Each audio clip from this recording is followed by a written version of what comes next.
Test.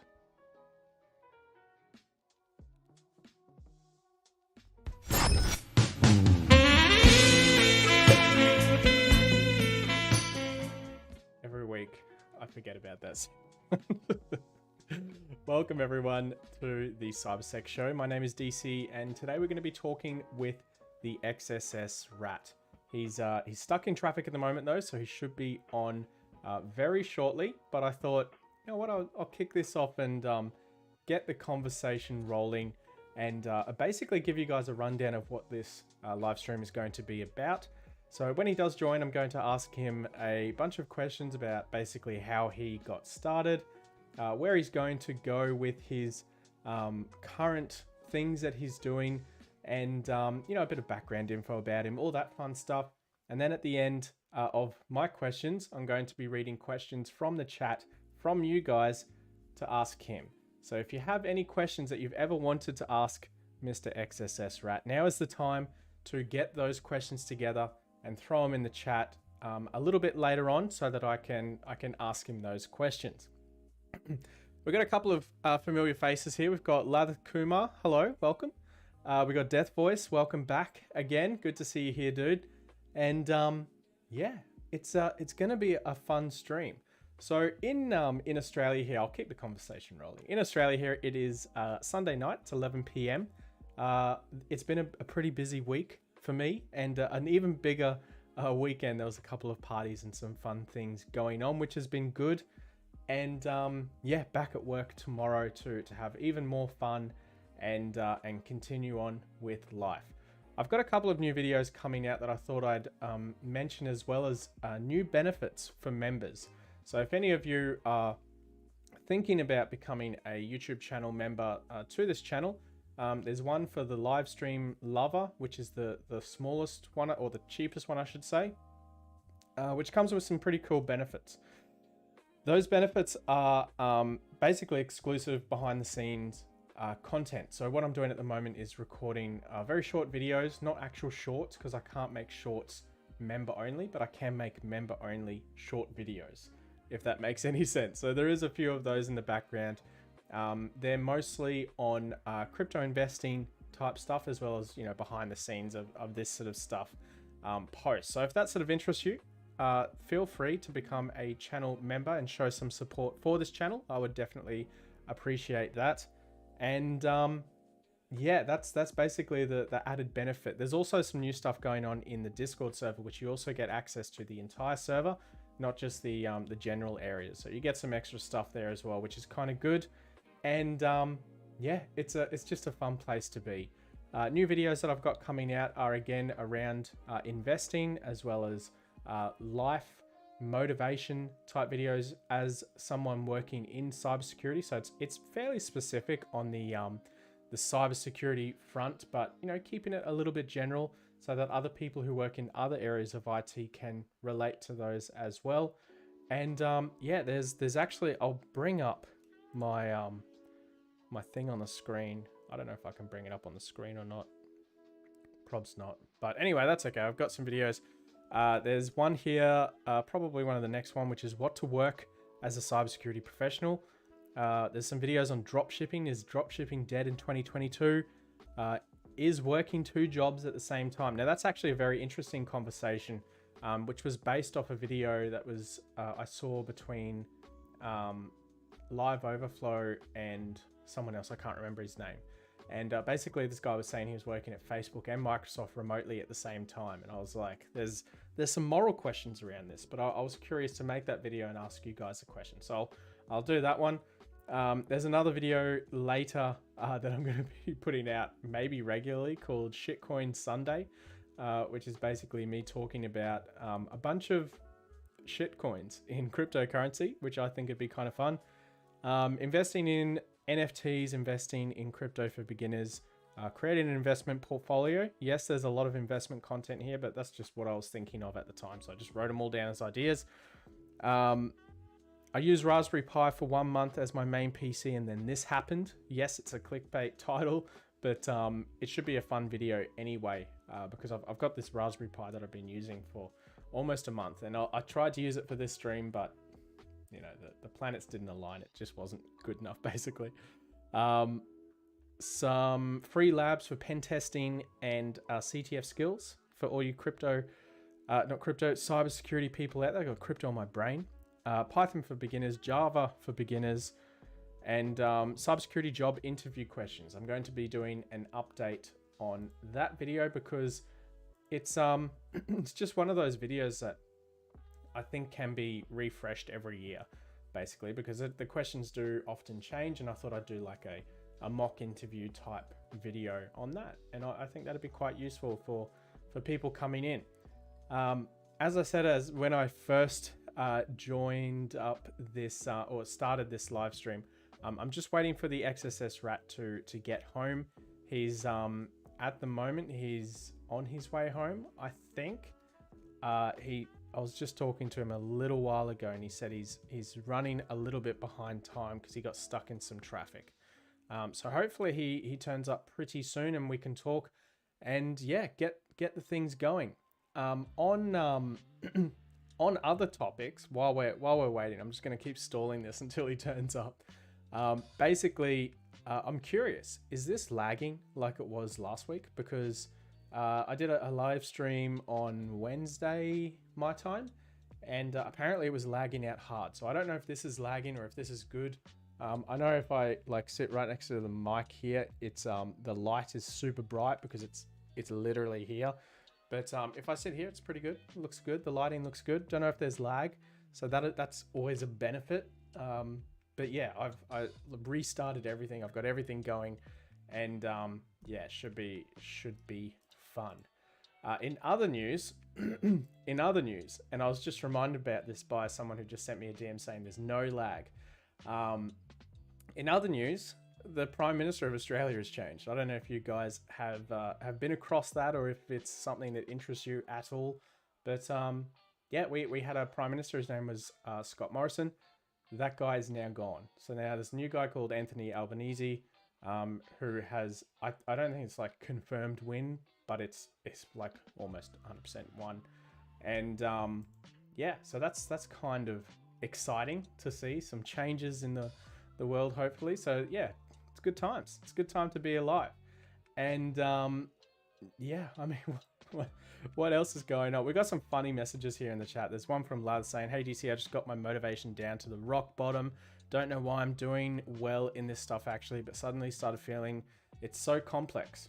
That's a fun little thing called imposter syndrome, which is you basically start well, for me, I usually start comparing myself to someone else, for example, and then I feel bad because there's plenty of smarter people out there than me, and yeah, it puts you down this trap of losing motivation and success. I've got a couple of videos about motivation and imposter syndrome, but and it depends on the person to how to solve that problem, but basically just if you need time away from these things to recharge and reconnect and, you know, feel good about yourself, that's perfectly normal, dude. It's okay to take some time for yourself. So absolutely, go and do that. Before I go into some of these other questions that I see in the chat here, what do you reckon about my space? I've tidied it up. It's super clean. It's my laptop bag. Totoro is now on the floor. He was on this couch thing. Got the pillow. It's super chill. It actually looks like one of the stickers in my merch store that I drew up a little while ago of this hacker girl on a couch. It was designed to look exactly like this. So yeah. Lala says, just saw your stream, came in here and waiting for your answer. We just got it, dude. So there you go. You guys can ask any questions you want, by the way, while we're waiting for the XSS Rat to turn up. Hopefully that's sooner rather than later, because time's ticking until I have to go to bed to wake up for work in the morning. So yeah. Taran's Pardeshi says, got this much bounty, huge number on Apple. Congrats. Sounds like a complete lie, but congratulations anyway.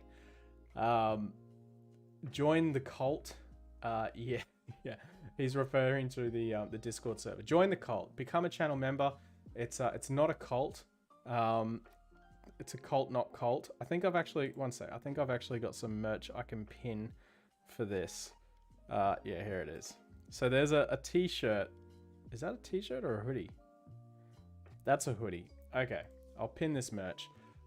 There's a hoodie that has a QR code on the front, and on the back it says, join my Discord, it's not a cult. It's kind of a meme from the Discord server. A lot of people call the Discord server a cult. It's not a cult, just so you know. But yeah, join the cult, become a happier person, I guess. Enjoy the shit talking that occurs in there. And if you haven't already, smash like on this video. Help the server out. Help the channel out. This, you know what's funny? I'll tell you what's funny. So back like a year or two ago, the analytics on cybersecurity educational content on YouTube was like at an all-time high. It was banging. It's going really good. Now now it's basically flooded with other people making better content. It's the short version. People make much better content, which is good for them, and but not good for me, because I can't keep up with the flurry. So yeah, it's times have changed, and that's what I was saying the other day in my last video, or the one before that, 2 videos ago. I made a video on some changes I'm making on this channel, which you would have heard about just before when I was talking about the new videos coming out. A lot of them about investing, and there's still some entry-level stuff, but I'm looking to make it more about, or this channel, more of a channel about the lifestyle of a cybersecurity professional, which I've kind of been doing over the last few years anyway. But you know, when you have like a whole set of videos that you've already made, you don't want to keep making the same ones over and over again, even if they fall behind in the YouTube algorithm. They lose their popularity after a certain amount of time, and that's fine. So I wanted to make more videos for people who have now gotten into the industry and are looking to progress further into IT or CyberSec or whatever it is that they're doing, and basically just do better at everything. The way I'm doing that is by telling people about the various mistakes I've made, because the way I learn is by basically bouncing off the walls and making lots of mistakes, and that's how I sort of push on. So yeah, if I can tell you about all the mistakes I've made and how not to make them yourself, then I think that's a benefit for the community. Yeah, so anyway, Deathboy says quality seems to be better as well. May less frame rate on your cam potentially, but otherwise it's stable. Yeah, so the problem that I had last time was that I've got 2 cameras. There's one here, and then there's another one right next to it, which is the one that I use for the Discord call when I bring someone in to talk to. And the problem with that is I have 1, 2, 3, 4, 5, 6, 7, 8, 9 9 different scenes that I can choose from, but they all had the camera enabled. So I was running 9x2 of the camera. So there was 18 camera sources, and my computer was like literally about to take off. Like it was really getting loud. So I'll have a look at the stats. Yeah, I'm at like maxing at 40% utilization on my computer at the moment. So we're doing good. We're having a good time. Abhishek Sharma, welcome, dude. Good to see you here. Deathboy says, if it's not a cult, then why do you make us refer to you as the chosen one? This guy's putting words in my mouth. Absolutely not at all. But yeah. So yeah, it's yeah, it's not a cult. And I am not the chosen one. I am Anakin Skywalker. Rymax says, if you restored a ship by replacing each of its wooden parts, would it remain the same ship? I think it would actually lose its personality as a ship. Welcome, Ange. I think it would lose its personality as its own ship, because each of those pieces of wood would have changed. However, it's still the same basis, right? So yeah, it's still kind of the same ship, but yeah. Gene Lewis says, will you be shipping merch overseas? I'm in Puerto Rico and can't buy any of it because it won't accept my address. That's weird. It should ship to Puerto Rico, because there's like two different. So the way Teespring or Spring, whatever it's called now, works is basically it has there's two main like ship out locations. One of them is in the US and the other one is somewhere in Europe. And yeah, it ships from both of those locations. So yeah. Another random question here. Have you ever considered using Spotify during OSINT? I have, but like accidentally, and that's mainly because I was friends with a person who I connected with on Facebook, and I saw his like music playlist, and yeah. Oh, the XSS Rat is almost here. All right, I'll just flick him a message and get this going. I'm gonna have some water before I ask him a bunch of fun questions. So we've finished the introduction. We've finished the shit talking part of this video. We're gonna bring the XSS Rat in here very soon for all of you people who are super happy to have a chat with him. Bear with me 1 second. Water time. Stay hydrated.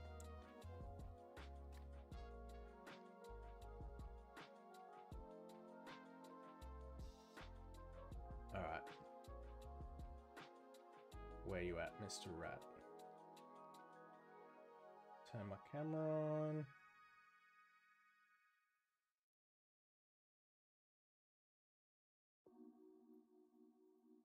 Am I lagging yet?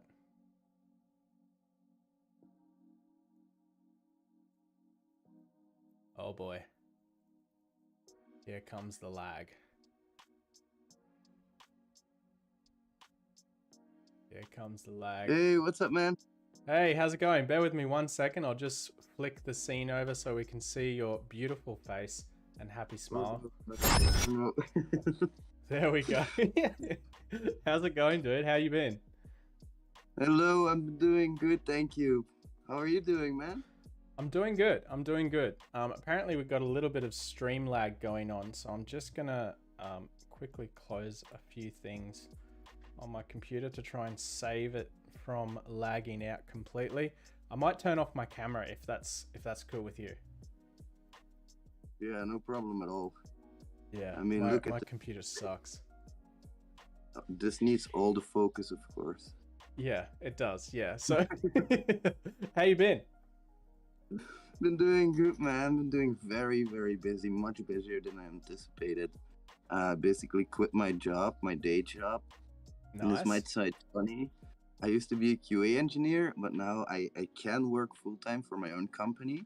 But I decided to go do that and then do 3 days a week working in a theme park as an attractions operator. Right. Yes. Okay. Sounds a bit insane, I know. That's an interesting change of role there. What made you do that? I want to be outside more, you know. I want to be away from the computer a bit, and I have my business. It's going well. I can put enough time into hacking now because I don't have to worry about my day job. So if I want, I can put four days of 16 hours in, you know. There's no problem there. Absolutely. Whereas now I have to keep 8 hours of day job into account every weekday, and I don't like it. Yeah, fair enough. Fair enough. So to kick off this stream, I'm going to ask you a bunch of questions, and we'll just go through them, and then at the end we'll take questions from the chat and yeah, have a chat. So the first question is to tell us a little bit more about yourself, like how you got started in IT or cybersecurity, and yeah, just a basic introduction to yourself. Perfect, of course. So it all started when I was still young, and when I was still young, I sound like an old guy here. When I was about 14, 15 years old in middle school, and I wanted to make websites. I saw people programming, and I was like, wow, I can make programs for a computer myself. I really want to learn that. And it all started out with me making a website for my science project because I studied chemistry in middle school. But then I had to pick, of course, between chemistry and an IT topic. So I went with systems and networks engineering, which is where I picked up things like Cisco CCNA and all of that stuff. very interesting, but don't ask me a thing about it anymore because I don't remember the first thing about it. Um, because straight after school I went into programming, and I did that for a couple of years. Did it for a couple of platforms, the old AS400 mainframes. I made GUIs for those. I made some mobile applications. Basically, did everything under the sun until I landed on creating websites, and I had my own company creating websites. Plus, I also did a day What was the job. company name? I always love hearing what people's companies' names are, especially for like first up businesses. They're always really funny. So mine was PCW Taste, because my first name is Wesley, of course, and my last name it was like PCW Taste. Dude, I actually did something super similar. When I was studying, I had a web design company with a friend, and we called it Frill because there was like a thing at the time called like no frills thing, which meant like the budget version, but this was called Frill. And every time I think about it, I'm like, that is the shittest name. Like, what a terrible name for a business. Like Frill Web Design, get out. How do you even tell it to somebody, right? PCW Taste, like, try noting that down. Good luck. Yeah. Not at all. But yeah, all of that, I didn't do it for long because I noticed that clients can be very, very demanding. I wasn't very good at creating contracts, so there was always this mismatch of the client requiring more work than I had anticipated. So I quit that as well. And also, one thing that contributed was that the day job I was working at, the guy basically took all of the funds that we had to pay out our providers, and he ran with it. He never paid out anybody. So, of course, police came knocking on my door because I was the creator of the website. Yeah. God damn. Job didn't. Yeah. Did you get into any sort of trouble with that, or did it work out in the end? Thank God, no. But they interrogated me, and they really tried to nail you down on any, like, the slightest mistake you make in your explanation. They try to hunt you down, and they say, "Are you lying there because you said that then and this then?" And I was like, "Oh no, I'm just forgetting things. This was 4 years ago, guys." Yeah. Oh my God. Freaking hell, that's crazy, dude. Damn. So are you still doing any web design stuff at all, or not really? I'm creating just right now. I'm making a website for myself. I have this concept in my mind, and you're kind of getting a sneak peek out of it because not a lot of people know about it yet. But I think, like, give us the inside scoop. That's a good tweet. I think challenges are very interesting, like Hack the Box, Try Hack Me, great learning platforms. But the biggest problem is that there's no real group mechanisms there, no team mechanisms, no grouping up, stuff like that, or at least not in the way that I anticipated it or foresee it. What I want is for you to be able to sign up to a random assignment in the category that you want, with a difficulty level that you want, and you'll get assigned a partner, and you guys can DM each other. You'll get a straight link to DM each other talking about your assignments. Yep. And you only get karma points after you both solve it. Now, I know that there might be a... So will those challenges be hosted on that website, or? Yeah, it will be like different types of challenges, like quizzes. Can you script these encodings? CSRF challenges that I've built on my lab. There's like a mix of different things that I plan on putting in there. And I know that it might bring some toxicity, like people be like, "Oh, I'm gonna sign up for a challenge and never do it," and then the other person never gets their karma points. Of course, there will be a way to quit as well and report your partner, and a backend system that keeps everything in check. If your partner has a low score, he's gonna get grouped with people who have low scores, of course. Nice. And it's gonna be hard because I know hackers will find a way around everything.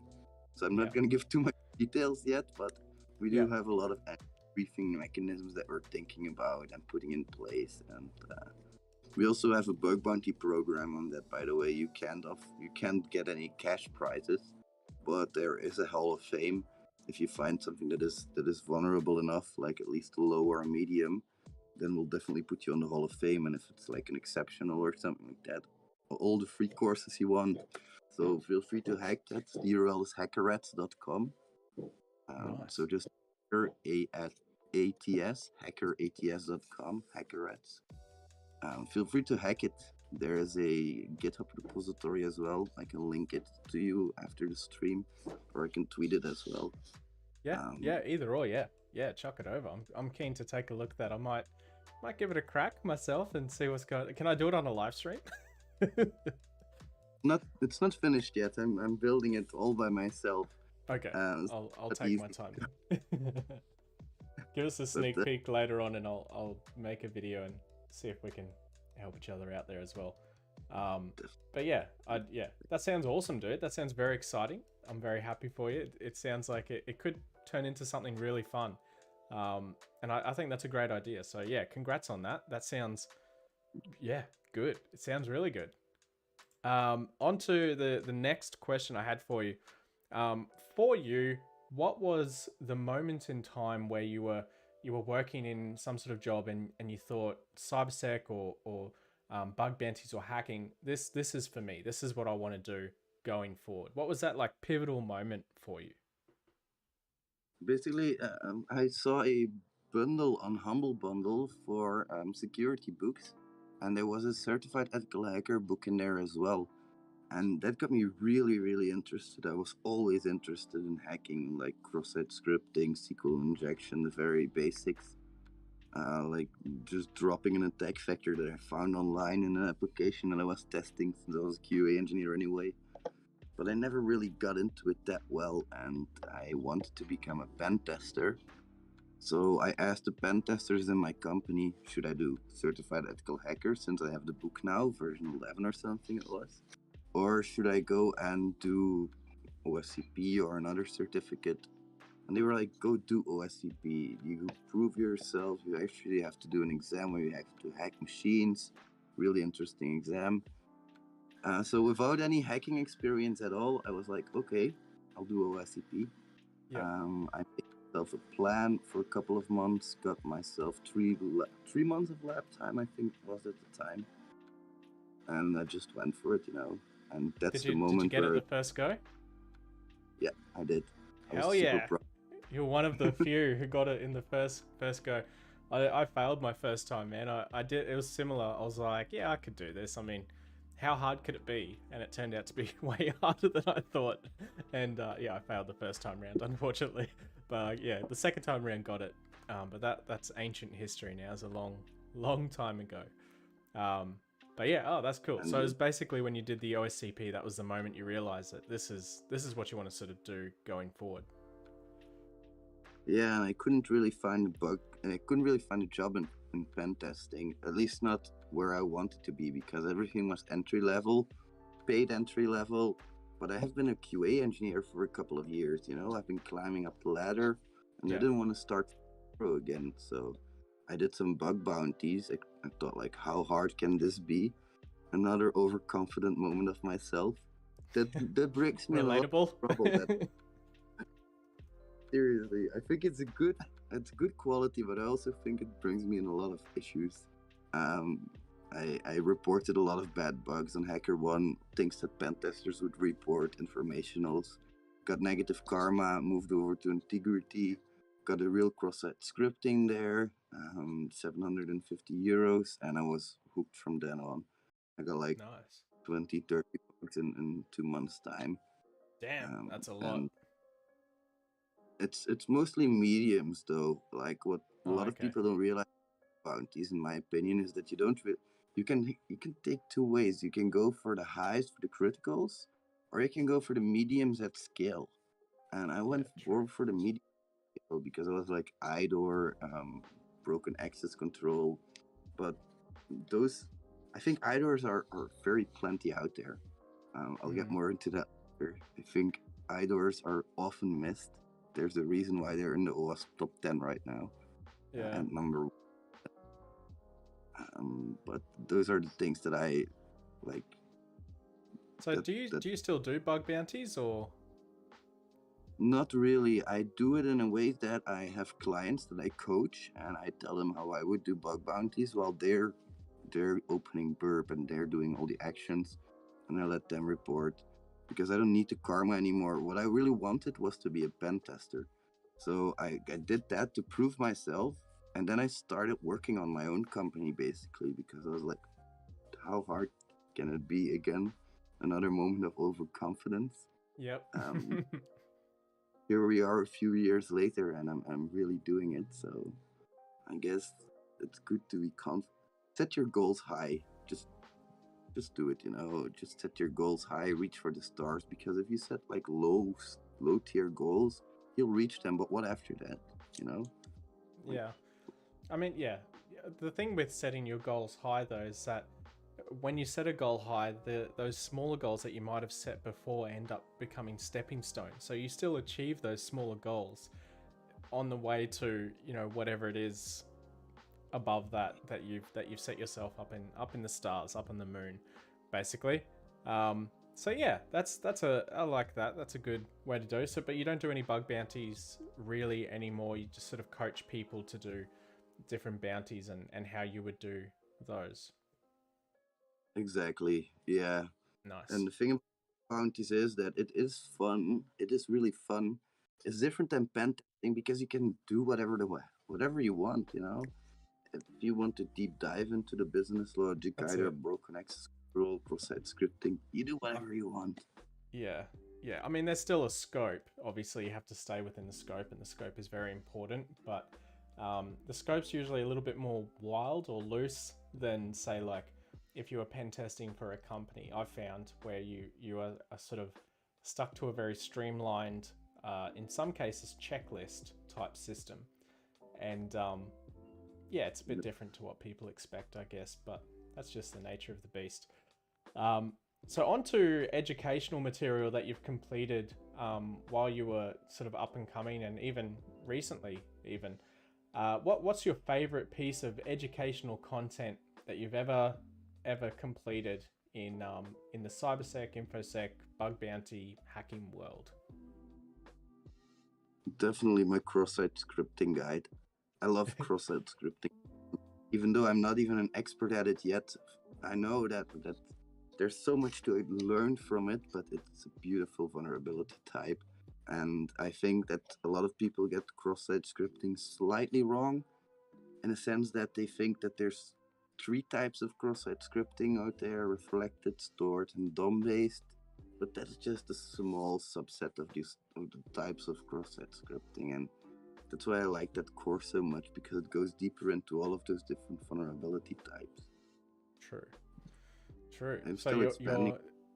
I'll see if I don't know if any of the mods are actually watching it this time, but if they are, if one of you guys could do a quick search on the XSS Rat's Twitter, he has posted about it before. So just grab that link and chuck it in the chat if you could, please. If anyone's there, or anyone in the chat really who wants to do that, feel free to share that link.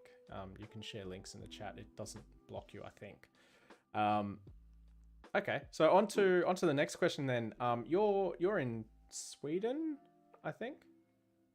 I'm in Belgium. Belgium. Oh man, why did I think Sweden? I have no idea, but it would be a cool country to. Yeah, it would be sick, wouldn't it? Anyway, okay, so in Belgium, what sort of areas of IT, as a whole, as the industry, have you seen sort of massive growth in the last, I don't know, 1 or 2 years? So, like for example, cloud security or pen testing or whatever.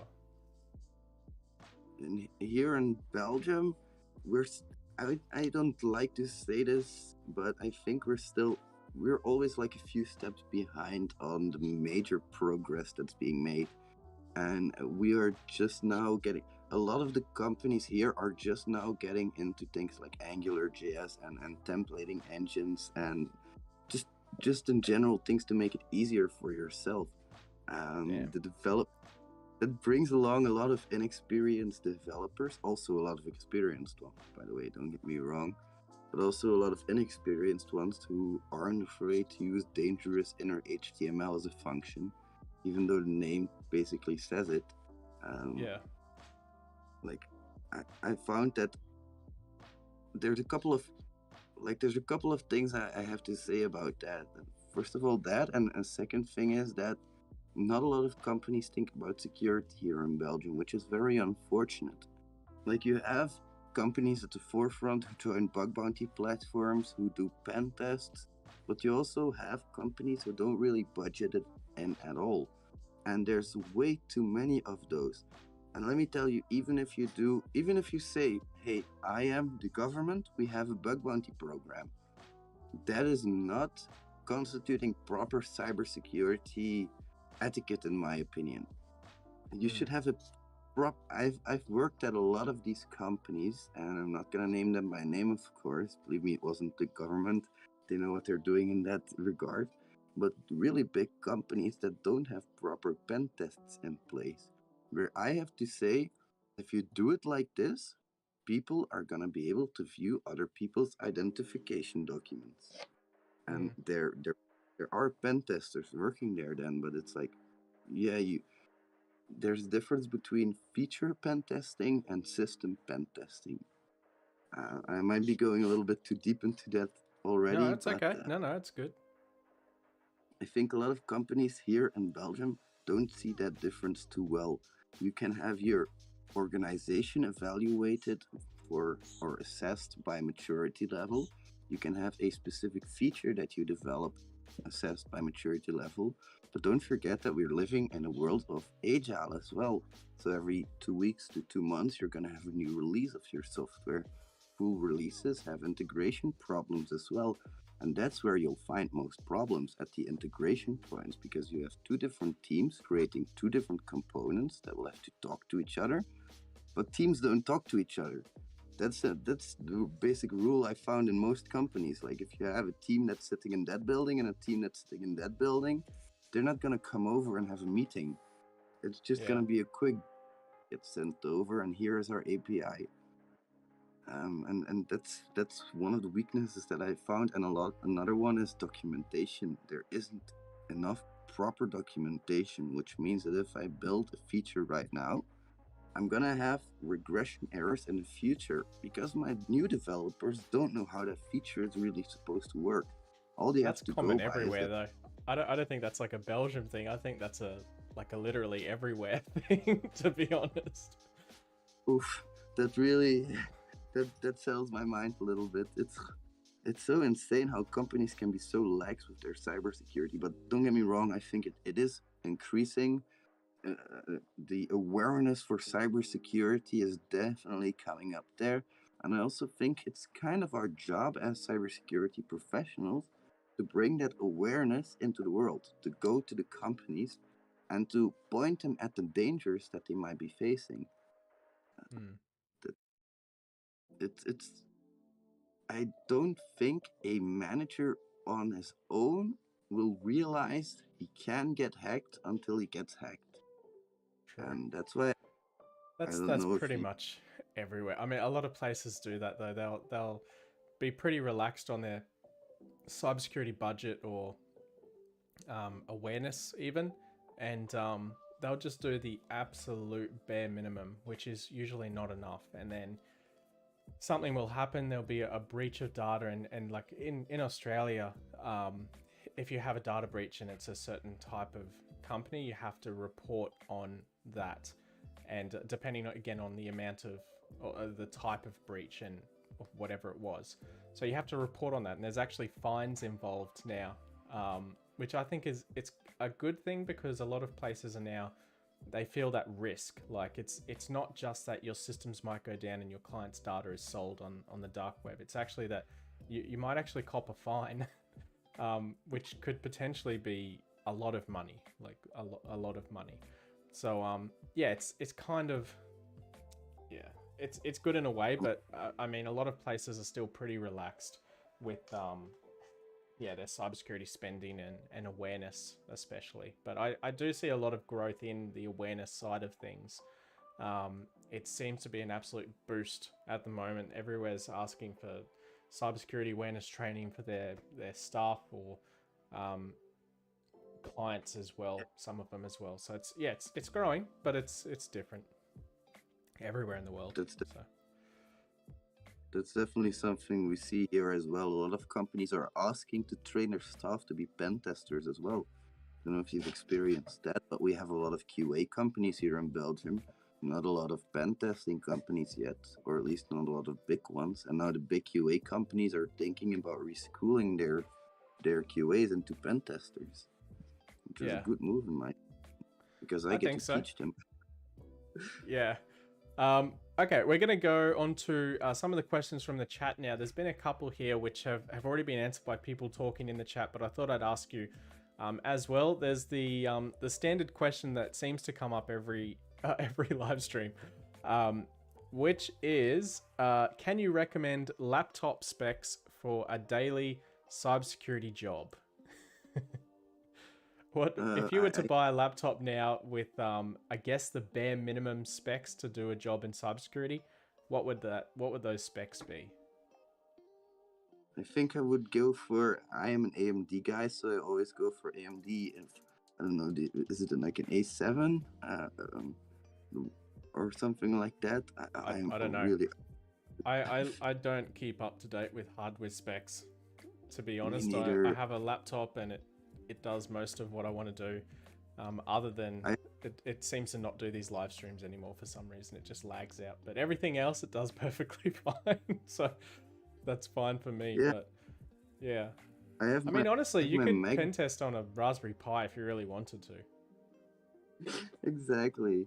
I'm a spoiled brat. I have my MacBook with an M1 chip in it, so that thing is blazing fast and it eliminates all of my annoyances. But like you say, you could hack on a freaking phone. I know people who have recently been tweeting me, "Hey, how do I hack on a phone?" Well, you root your Android device and you can start intercepting traffic if you do it properly. Yeah, There are guides, or just Google, and even if you have like a potato VPS, that's okay. that's it. Like, Um, I, yeah, sorry, I'll just interrupt quickly. For anyone who's in the stream watching this at the moment, please do get your chat messages going with questions that you want me to ask Mr. XSS Rat, and I'll ask them as they come in. There's a few questions coming, which is good. But before we go on to that question, if you have just joined up and you haven't smashed like already, please do. It helps the channel and increases exposure for all of us here, which is good. That's sort of what we're trying to do. We're trying to bridge the gap of cybersecurity information and help you guys. That's what these live streams are all about. On to the next question was from Faison, and his question was how to start cybersecurity from the beginning. Do you want to go first or? I think it's a really good question and really hard to answer as well, really individualized. I have a list of resources that will help you with that, but for me, I think it's a super hard question. I always have to speak to the person personally and see where are you, where do you want to go, what do you mean by cybersecurity, because there's so freaking much to do. Yeah, it's an industry within an industry, which is, yeah, there's so many different components. I guess my advice on how to get started would be to look at the fundamentals of basically networking systems, and report writing is, again, very useful across everything in IT. So yeah, I'd be looking at networking, various systems, and of course the security side of those. That That's will put you in the right direction. for freak's sake, start programming because you don't know how you can hack something if you don't know how it works. Yeah, Like build something that you use. Do it in Python, do it in PHP, do it in whatever simple stuff you can learn. Why will that help you? Because later on you'll come across a PHP website and you'll be like, hey, I think they implemented it that way. And it might be not now, it might be not tomorrow, but it will eventually happen, especially if you go into pen testing. You won't always be expected to pen test a network or a website, or it'll be a mix of things. So that's true. the, But before I ask the next question, there's a question from Crazy Stuff, which I'll ask in a second. But before we get there, I've noticed you've got a ring on what looks to me like your right hand. And I need to know what is on that ring because it looks sick. Yeah. it's a Celtic symbol. Hell yeah. What does it mean? I have no idea, to be honest. I love the look of it. Nice. It kind That's of- awesome. That's why I wear it. Yeah. Fair enough. All right, on to crazy stuff's question. Will Google Cloud surpass AWS Cloud in the future? Um, Tough I one. honestly, I don't know. I think it's much of a muchness which VPS you really want to use. They all have their benefits and they all have their pros and cons. So yeah, that's my answer for that. Do you want to expand on that one? What do you reckon? Is Google Cloud going to take over AWS? Well, as an AWS community manager, I have to say no. Yeah, No, fair enough. why do I prefer AWS over Google? Basically, I like the simplicity of the AWS interface.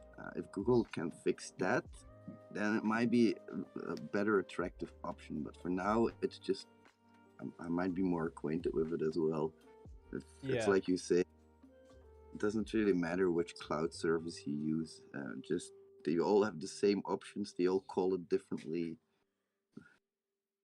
I'm in the Microsoft ecosystem as well, and I think Microsoft Azure also has a real big chance of surpassing both of them, because Azure is being used in companies worldwide. A lot of companies use Microsoft software. Heaps.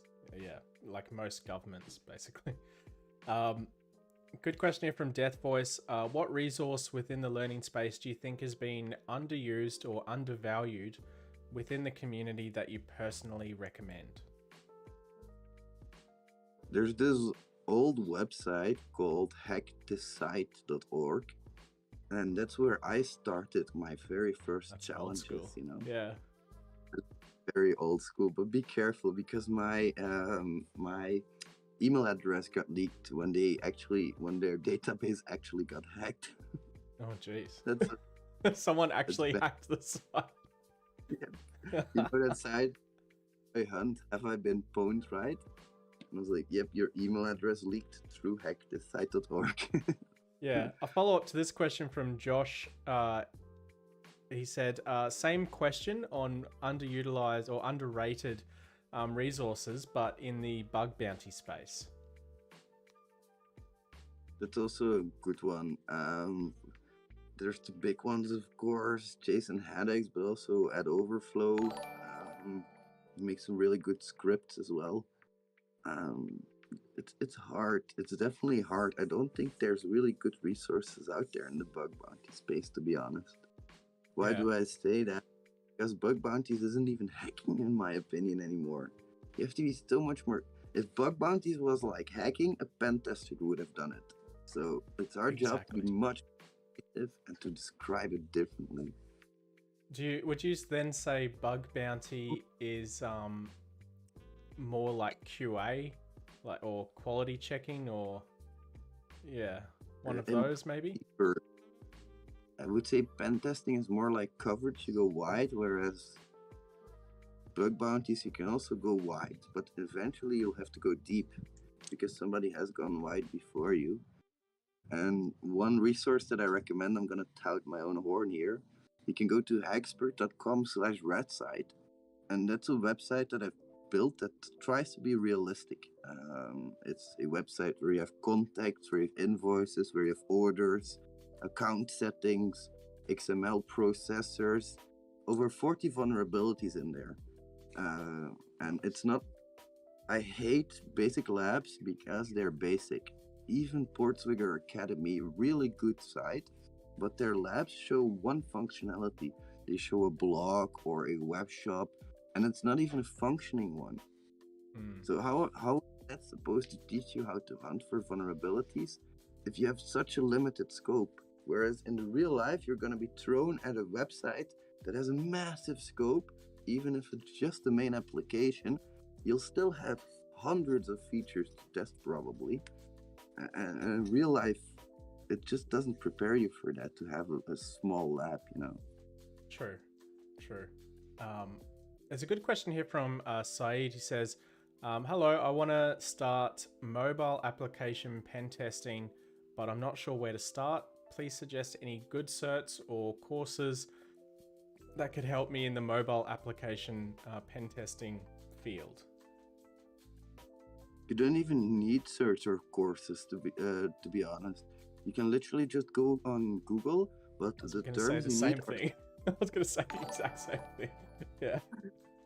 you just need to search SSL certificate pin bypass and root check bypass. That's the search terms you need. And to be honest, objection does that by itself, I think now, right? Yeah, it does. Another question, not cybersecurity related. It's from Josh. He says, do you get by in Belgium with speaking English alone, or do you speak Dutch/French fluently as well? I speak 3 languages pretty fluently. French, I'm not the greatest at, but I know how to save myself whenever I have to. I also speak a little bit of German, but that's because we have a dialect here in Dutch that really closely resembles German. So I know a bit of languages, but I prefer English, to be honest. It's easier for me to express myself in English. Yeah, right. Fair enough. Back to the question, the cybersecurity question. I know basic programming and have just started the A+, the CompTIA A+, I assume. But whenever I listen to some talks, it's too high tech. Am I following the right path? Do you mean the talks are too high tech, or the A+ is too high tech? I'm curious. I think you mean the talks are too high tech. I think you'll find, this is my answer, and I'll ask what the XSS Rat thinks after this as well, but the A+ is designed to be very entry level, to give you a very broad understanding of a lot of different things. And being a broad, I guess, understanding or explanation of what those things are is quite light on in each of those areas. So those talks might be, hard to grasp at the start, and that's perfectly normal. So don't feel bad about that. Once you get onto, if you keep going down that CompTIA path and get onto like the Network Plus or the Pentest Plus or the Security Plus or any of those, you'll start hearing these acronyms and different words more often that you'll pick up an understanding later. So it's just because of the stage that you're at in your learning that these things are hard to grasp, because you're just not, you haven't heard them that much before. That's my point of view. What do you reckon? I totally agree with you on that. It's super important to repeat. And when I started out, if I didn't understand a word or an acronym, I looked it up to understand it, not just definition, but to really understand that word. And then the next time I heard it, I might have forgotten it by then. But when I looked it up again, I was like, yeah, that's that. And if I have to look something up 2 or 3 times, I'm like, no, I remember now. That's what I need to know. But then I'll stumble across 5 other words. And you'll also find that it's sort of like a rabbit hole, because you'll find an acronym like OWASP Top 10. And in the OWASP Top 10, you will find Broken Access Control, BAC. And then you'll start looking into what that really means. So you can go very deep. Absolutely. Don't worry. It's a very deep rabbit hole that you can dive down as well. So pick your battles accordingly is my advice. Question from Death Voice again. Is there any Git project you would like to shout out? Oh, I love Project Discovery's GitHub. They have Nuclei on there. HTTP Probe is from them, I believe. I love what they do. They have a lot of great. You should check it out. They have more tools on there than just the well-known ones. Nice. Definitely. Okay. That's a good one. And also, sorry. Yeah, sorry. Go on. Oh, just check out @Overflow's repository. That guy's amazing. That guy's one of the co-inventors. I think one of the main co-inventors, but don't quote me on that, of the security.txt file. Oh, really? That's interesting. Yeah, he's okay. Yeah. Brilliant. I've learned some stuff in this stream. This is good. I'm picking up some stuff. Snipe says, DC, when are you going to do community Koth games again? At some time. I'm not sure yet. I haven't gone back to King of the Hill comps on TryHackMe for a while, because they all got really, really automated. Basically, people were just running a script and owning it, and it was kind of taking the fun out of it. So yeah, but yeah, if that sort of picks up again and they change it up or something like that down the line, I think they've added in a few more things in there. But yeah, until then, probably not until that happens, to be honest. Yeah. Next question. Sorry, go on. If they could, like, in some way make it more unique or random, or what I always try to make my labs based on are tags, a tag-based system, so that I can mix and match those tags to make different things, basically. What you should do is create like a CTF, like a lab thing that you're talking about just then, but to have it completely random generated on each new one. That would be some serious yeah, that would make you some serious connections there. I think that would be insanely cool. But yeah, I told you about that rat site that I made before, right, with the 40 vulnerabilities on it. Yeah, that has a for me where I can enable, disable the exploits. Every single one of the 40 exploits I have control over. I can set a difficulty level for the cross-site scripting ones, and I can randomize them as well. I use it if I want to hire somebody for my pen testing company. I use it as a training tool. If they can find abilities, that gives them a big leg up, of course. That sounds interesting. Yeah. I might ask you a little bit more about that later, because I've got an idea for you there. Oh no, not more. Even more work. No. You won't have to do anything. Just a collaboration thing. But I'll have a think about that later. Another question here from Matty S. He says, "Hey guys, Matty here. What would you recommend as a source of cybersecurity news trends to stay updated on what's going on in the world?" I got an answer for this. I've actually got in my Discord server, which is discord.gg/dccybersec. There's a news feed where I've basically connected, I think it's like Zapier or IFTTT, to a bunch of useful website RSS feeds, and it just feeds them straight into there. I literally made that feed just so I could stay up to date. But yeah, if you wanna use it as well, that's what it's there for. But yeah, I mean, you could always just like browse bleepingcomputer.com or dark reading or any of those, or follow Twitter. I mean, Twitter blows up with a lot of sometimes too much information.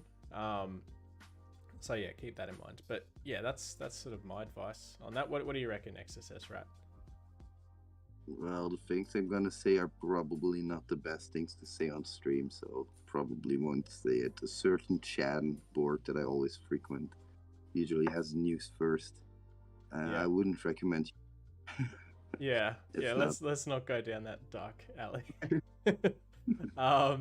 I know exactly what you're talking about. Let's not go to that. Let's change the topic. Where's the next question? There's a lot of chat going on. Here we go from Rymac. Is Burp Suite Labs enough for someone who's fresh in cybersecurity? I think it's a good start. I'd probably look at some of the pen tester lab stuff as well. Even like BugCrowd has a how to get you started section, which is quite useful. And most of those bug bounty sites have that sort of thing available as well. Do you have any additions to those, XSS Rat? If you can do all of the labs up to practitioner level for the Burp Suite Academy, you're good to take the certification. So if you can do all of those without looking at the solutions, then you can even take, then that's probably good enough. But it all depends on what your goal is. Because you ask, is it good enough? Is it good enough for what, of course? Is it good enough for becoming a pen tester, or is it good enough for starting a CTF? Those are very different goals, but is it good enough to become a pen tester? Yes and no. Is it good enough to start CTF? Yes and no. All depends on what you want to do, of course. Those are great resources. Try Hack Me, of course, as well. Hack the Box. There's so many. I should make a thread on different labs that you can hack on, that you can practice on. just before you joined in, I have a list of videos I'm making, and that is one of the next ones is free resources to get you started with CTFs and pen testing. Because I thought, why not? That'd be a good one. But okay, last question, because it's now midnight here and I have to go to work in the morning. It's from Kossi Makini. Says, everyone says I want to get into InfoSec. How do I learn to get in? But I'd like to ask, I'm a pen tester and I want to be a better pen tester. What do you suggest? I'll go first with this one, and I'll do a quick plug for the saferinternetproject.com. It is designed for people who want to get started in pen testing to gain some real world experience, but it's also useful for people who want to upskill. What we're doing there, myself and Gareth Claassen run 2 different live streams each week to the members where we are quite literally pen testing real world business systems. They sign up for a pen test. We show you guys exactly what that pen test is, how it's working, and you can ask questions and hack along with us along the way. So it's a pretty good system. It's designed to sort of help you get that understanding of what's going on, maybe some different points of view, which might be useful. Do you have additional resources that you'd like to talk about, Mr. Rat? Well, becoming a pen tester or a better pen tester, I'm a very, when everybody goes right, I go left. And I always focus on the documentation, my client, because everybody out there focuses on the testing itself, which is great. There's many, many resources, but there's so few resources on picking your methodology, applying it to your client, adapting it, report writing, test plan writing. Those things are super important to me because that's what wins your client over in the end. You can have, of course, you can find 5 crits, but the guy who finds 5 crits and has a 1-page report isn't gonna get the same work as the guy who finds 5 crits but writes a beautiful report and tells you how compliant you are to certain OWASP top 10s or some That's CWE. exactly it. Yeah. So on those the Safer Internet Project reports that we literally write them with the members as well. The reports that we average are 44 pages. They're extremely detailed, and they're detailed because we want to show you what we think is a really, really good report. They're quite pretty as well. So it's like a full thing, but I don't want to hijack this with advertisement because that's not who I am. But I'd definitely check it out. We're going to end the stream here though, guys. So thank you for coming along. If you haven't hit like already, please do. If you have more questions that we haven't been able to answer in this stream, jump into the XSS Rats Discord or my Discord. Ask away. Put them in the comments after this video has published in like 15 minutes time. And thanks for coming along, and thanks for having a chat with me, XSS Rat. It's been a long time coming. We've been talking about doing this for like at least a year now, I think, and just trying to get the times aligned has been it's been difficult, but we finally got here. We've done it. It's happy days. Thank you very much for coming along and having a chat with me. Thank you so much for having me. It was a pleasure being here.